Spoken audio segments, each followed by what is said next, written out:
नमस्कार। चलिए आज एक ऐसी जगह की सैर करते हैं जहां बर्फ से ढके पहाड़ आसमान से बातें करते हैं और जहां की परंपराएं पता है उतनी ही गहरी हैं जितनी वहां की वादियां।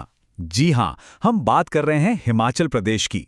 एक ऐसी धरती जहां कुदरत और आध्यात्मिकता मानो एक दूसरे में पूरी तरह से घुल मिल गए हों।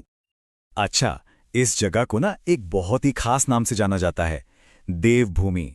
मतलब देवताओं की भूमि। पर ये सिर्फ एक नाम नहीं है, ये इस जगह की पहचान है, इसकी रूह है। तो चलिए आज इसी बात की तह तक चलते हैं कि आखिर इसे ये नाम मिला क्यों। तो आखिर ऐसा क्या है हिमाचल में जो इसे देवताओं की भूमि बनाता है? यही सवाल है जो आज के हमारे सफर की वजह है। देखिए, इसका जवाब ना किसी एक चीज में नहीं है, बल्कि कई परतों में छिपा है और आज हम साथ मिलकर उन्हीं परतों को एक एक करके खोलेंगे।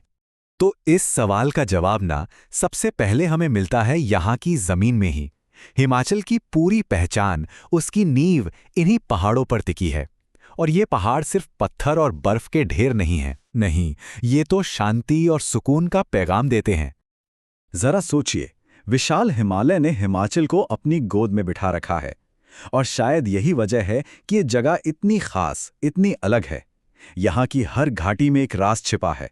हर नदी मानो कोई धुन गुनगुना रही हो और हर चोटी सदियों पुरानी कोई कहानी सुनाती है।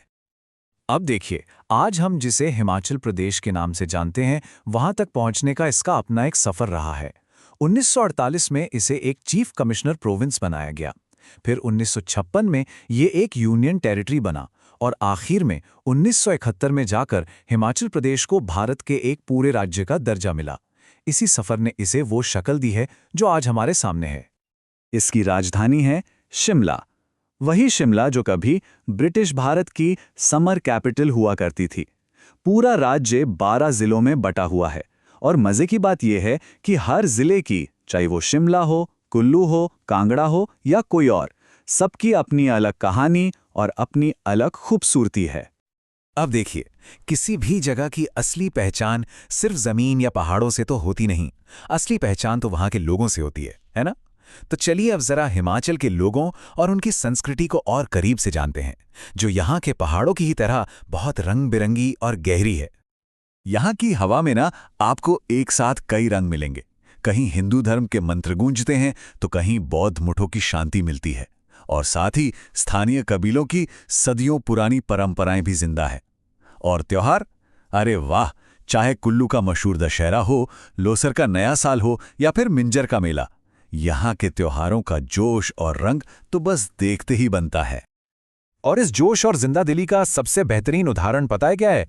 यहाँ का मशहूर नाटी डांस। ये सिर्फ एक डांस नहीं है, ये तो हिमाचल के लोगों के दिलों का मेल है, उनकी खुशी का, उनकी एकता का एक जीता जागता जश्न है। 9892 ये सिर्फ एक नंबर नहीं है, ये उन लोगों की संख्या है जिन्होंने एक साथ नाटी डांस करके गिनीज वर्ल्ड रिकॉर्ड बना दिया था। सोचिए, इससे पता चलता है कि ये परंपरा यहाँ के लोगों के लिए क्या मायने रखती है, उनके दिलों में कितनी गहरी बसी हुई है। तो चलिए अब ये भी जानते हैं कि यहाँ के लोग अपनी रोजी रोटी कैसे कमाते हैं। हिमाचल की जो इकोनॉमी है ना, वो सीधे सीधे यहाँ की ज़मीन और कुदरत से जुड़ी है। ऐसा लगता है मानो ये धरती के ही दिए हुए तोहफे हों।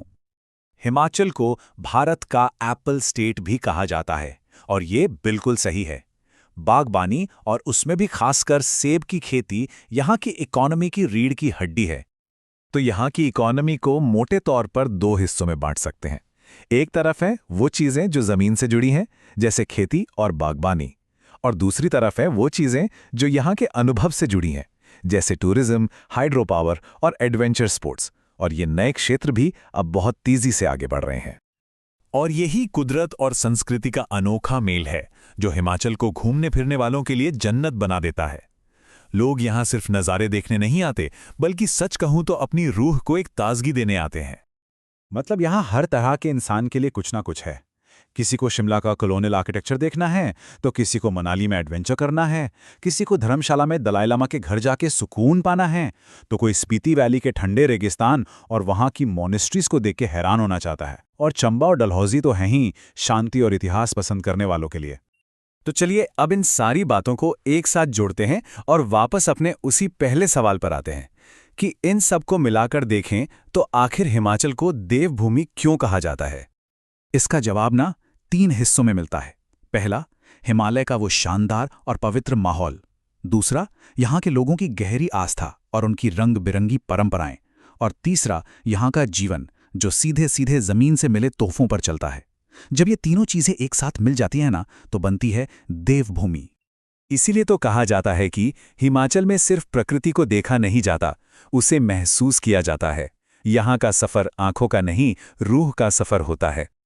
और अंत में एक सवाल, एक ऐसा सवाल जो सोचने पर मजबूर कर देता है कि क्या होता है जब किसी जगह की पहचान उसके पहाड़ों, नदियों और हवा से इतनी ज्यादा जुड़ जाए कि दोनों को एक दूसरे से अलग करना नामुमकिन हो। शायद इसका जवाब हमें हिमाचल में ही मिलता है।